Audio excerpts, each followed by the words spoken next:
Kailash, through the mystic eye, is a virtual journey with Sadhguru through the mystical terrain of Nepal and Tibet. This week, Sadhguru explores how the whole land of Nepal was structured and established as a tantric and spiritual body.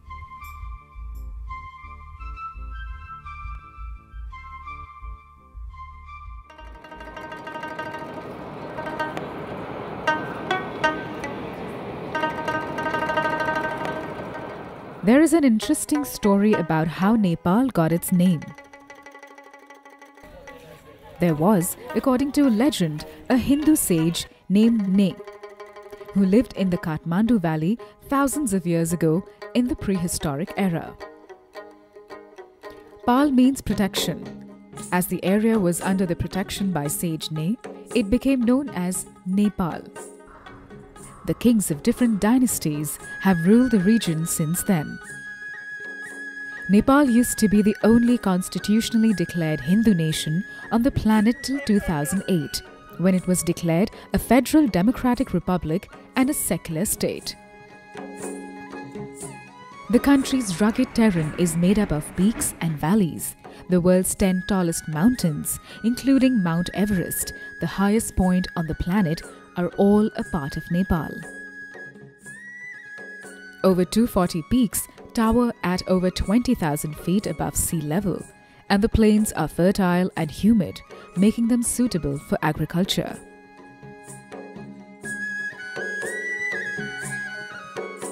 The first people of this land were the Newars, who spoke the unique Nepali Bhasha. They developed a sophisticated urban civilization not seen elsewhere in the Himalayan foothills. The contribution to art, sculpture, architecture, literature, music, agriculture, and cuisine is evident in Nepal even today.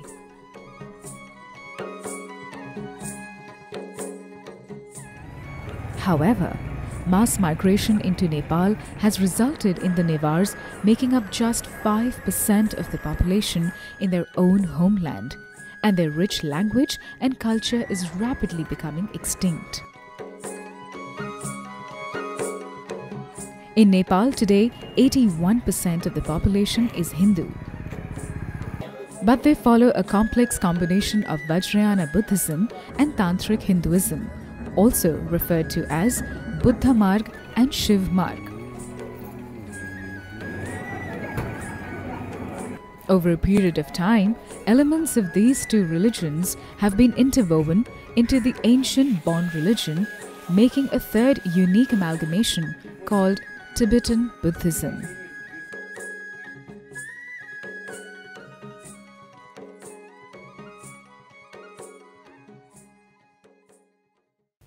Large parts of India was like this at one time, that the whole geography of the place was created like a living body.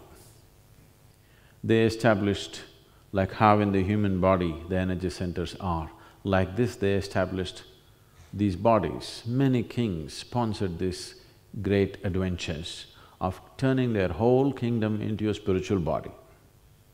Nepal is one place where it is much more alive than what you would find in India, simply because the whole culture supported it. Even now, for 98% of the population in Nepal, going to the temple and seeking their mukti is still the highest thing in their mind, which is largely lost in India, yes? Mukti is not the highest thing. Going to America is the highest thing.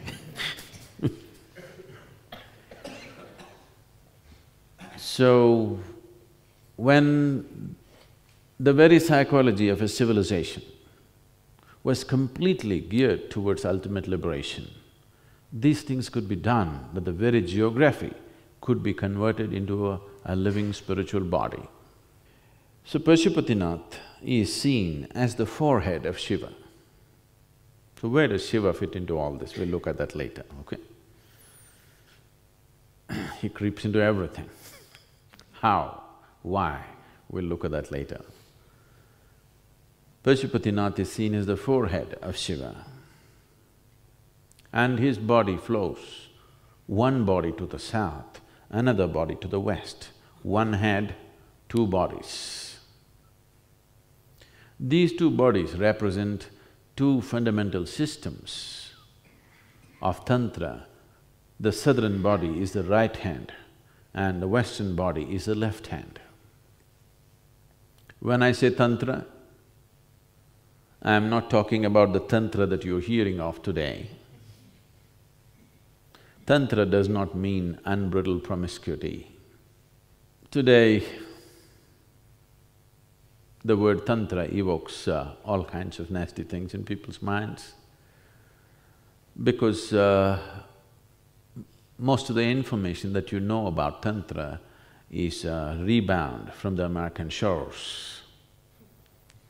Even in India, if you go into any bookstore, most of the books on Tantra are written by American authors. That is not the kind of Tantra I'm talking about. Tantra means a technique or a knowledge or a certain technology of being able to unmake life and make life again.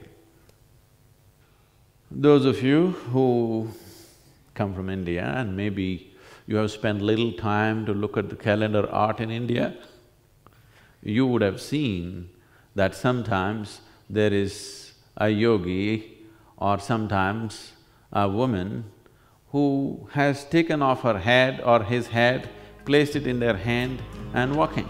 Have you seen this picture?